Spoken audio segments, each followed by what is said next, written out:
I guess this is going to be our second screencast-o-matic notes. It's going to be on the Roaring Twenties. The Roaring Twenties is the time period that follows World War I. It's going to be in the 1920s, obviously, and it's going to end in October of 1929 when the Great Depression will start. It's called the Roaring Twenties for a couple reasons. One, it's because the economy is moving forward very quickly. A lot of people have money, they're able to buy goods. And two, you're going to have a change in culture and society because people can actually afford to buy things and do stuff for the first time, like going to amusement parks and movies and baseball games. Okay? So like I said before, I would take these PowerPoint slides down as notes just like if we were in class. So we'll go to our first one here. We're going to have new industries that are going to develop. Probably the biggest new industry is going to be the automobile. We've talked about this before, that the automobile is not a new invention in the 1920s. However, Henry Ford is going to make it so that every single person can be able to afford one. He's going to use his assembly line to make the cars cheaper and faster. And the car will allow you to do a couple things. One, it's going to allow you to move away from cities. Kind of the idea of suburbanization gets going in the 1920s. Now, it'll be a lot more in the 1950s, but the idea you don't have to live where you work anymore will start in this time period. And also, it's going to change dating patterns. It's going to go from before the 1920s where you would probably just, if you went on a date with a girl, we'd go over to the girl's house, hang out with their family, have dinner, maybe listen to the radio. Now you're able to actually go out and do stuff. The typical, dinner and a movie type of date will start in this time period. The picture here, you can see the Henry Ford's assembly line. And this assembly line was raised so people did not have to bend down because they figured that if you bent down to actually have to pick something up, you would spend time doing that, so you would make less cars. And then also the assembly line moved to you, so you didn't have to move to go to each station. The car would actually move to your station. And you can see behind them, this is all the parts they would need at their line. They'd pick up the parts, they'd put it on there, and your job was very simplistic. It might just be you would put a nut and a bolt on an engine, and this is that guy's job, and these guys down here, they would be responsible for just tightening that nut and bolt. You can see all the people working on this assembly line. Henry Ford is actually revolutionary. He's actually paid his workers $5 a day back then, which today obviously does not sound like much, but back then was a lot of money.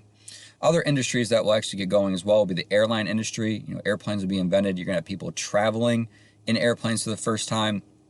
And then the movie industry is really going to get going in this time period. Here's another picture of the assembly line. Is Henry Ford's Model T. You had a choice in color. You could either get black or black. The reason for the quote choice in color is that if you had to change out the color for the car, it would take time and that would cost money. You buy a color in bulk, you save a lot of money, so you're making the car cheaper, which is more affordable to consumers. Next slide here is going to talk about new consumerism. Remember, a consumer is anyone who purchases something. So when you walk into the IGA or Walmart or you go to McDonald's, you're a consumer of that store. And in the 1920s, because people are making more money than they usually do, you're going to have social status measured on how much you own, compared to back before the 1920s when you didn't really buy a lot of extra stuff. This idea of consumer is backed by the idea of what's called buy now, pay later. Easy credit, installment plans or layaway. Stuff today we would call like a credit card or a store credit card. In the 1920s, you didn't have to have the money to buy things. So you look at this stove right here, an old 1920s stove. You could go to the store, purchase this, put a down payment on it, and take it home and pay it off over time, which is a lot of people do that for like homes and cars today. You might do that for bigger appliances like refrigerators and wash machines and so forth. Okay? But before the 1920s, if you wanted to buy this stove, you had to show up to the store with cash on hand. If you didn't have cash, you were not taking this home. So the 1920s changes that, so people can now purchase a lot of goods that they were not normally able to purchase, which will create demand for products, and it'll lead to more people being hired in factories and more jobs available. Okay. 1920s also saw the changing role of women. Remember, before the 1920s, most women stayed home. It wasn't considered very ladylike to be outside of the home, especially by yourself and especially after dark. Women get the right to vote. That starts in 1919 with the 19th Amendment. In 1920, they officially get the right to vote. We're actually, this year in the election will be the 100th anniversary of the women being able to vote. And the reason for this changing role is women are going to get a taste for working in factories in World War I. We're going to talk a lot more about this in World War II with Rosie the Riveter, but you have a lot of men fighting, you have a lot of jobs opening in factories, so women will fill those jobs. And what will happen is they're going to be like, well, if I could do the same job a man can do and make the same amount of money a man can make, why can't I have the same rights a man can have? And they'll push for it after World War I, and they'll actually get it with the right to vote. And in the 1920s, you're going to have women for the first time going out and hanging out as an individual. And this symbol for the changing role of women is called a flapper, which is usually characterized by, you can see short hair, a shorter dress that comes down to the knee or just above the knee. You're actually showing skin around the shoulder. This was unheard of before the 1920s because most dresses would go all the way down to the ankle, all the way to the wrist, and all the way to the neck, and women had long hair. You didn't show skin as a woman before the 1920s because, again, it was considered unladylike.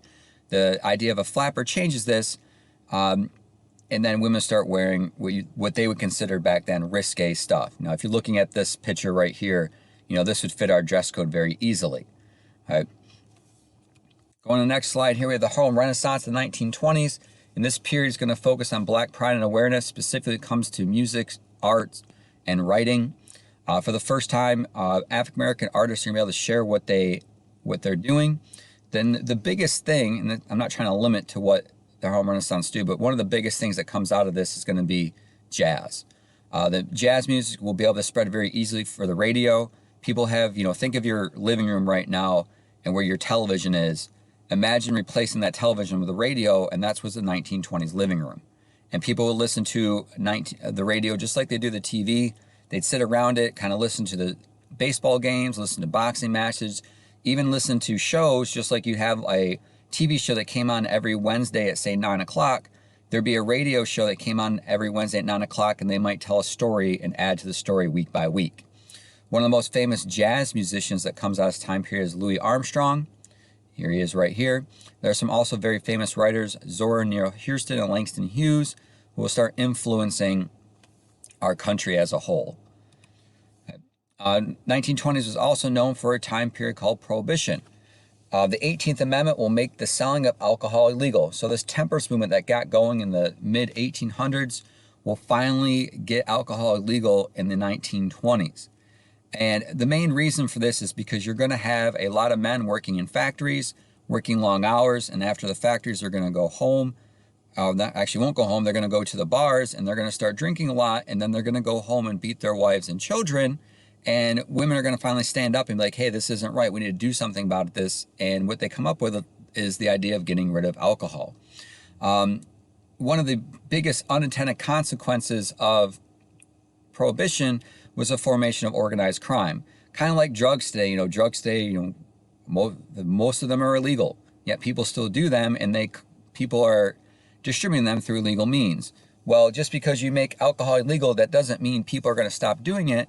All it does is it moves it more underground, and organized crime will develop to help distribute this illegal alcohol. People like Al Capone, I'll show you a picture here in a few of him, will run crime syndicates that will be responsible for distributing alcohol throughout the country.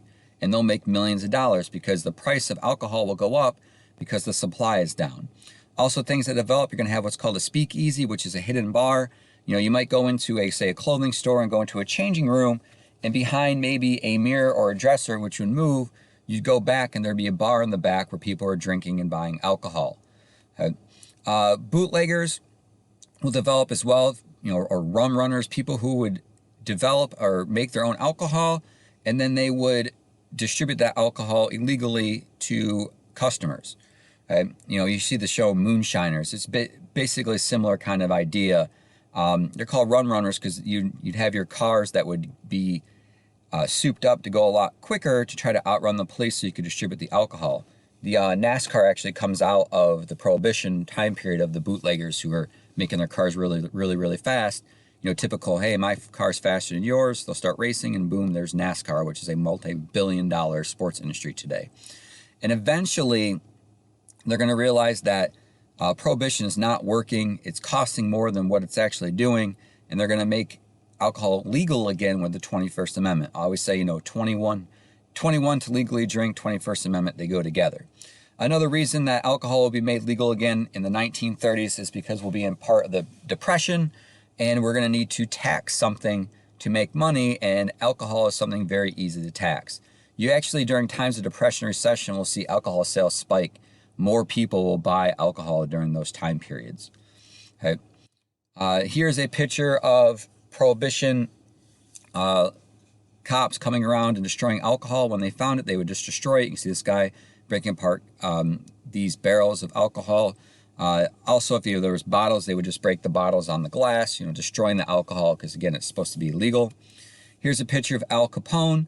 He was very famous for distributing alcohol in the Chicago area and also around the country. He made millions and millions of dollars doing this. And it's interesting that he doesn't go to jail for illegal alcohol or killing, hundreds of people, or being responsible for the killing of hundreds of people. He goes to jail for tax evasion, and he went to jail for over 20 years because of that. Got to pay your taxes. This is a picture right here. That's a term we have on one of our worksheets. This is a Hooverville. Hoovervilles were areas built outside of cities where people who lost their homes during the Depression went to stay. The reason they're nicknamed Hooverville is because a lot of people will blame President Hoover for the Depression. And realistically, it wasn't Hoover's fault for the Depression, but his response for the Depression will be widely criticized. He'll basically say that you're on your own. The government's not going to help you. You have to get through it by yourself. There's a famous term called rugged individualism that supports this. It might be what people needed to hear, but it's not what they wanted to hear, and people will blame Hoover for the Depression. And you have all these Hoovervilles like this being popped up outside of cities and towns throughout the country because people will lose their homes, they need some place to stay, and this is what they'll develop. Here's another picture, probably the most famous picture of a Hooverville, of a family just living in a tent. Whatever you could find, tent, cardboard, wood, piece of metal, you'd build some shelter to live in, and hopefully you could find a job that would pay so you could get out of that situation. And I believe it's our last slide here for this one. This is a picture of a dust bowl, actual picture of a dust storm coming through a town.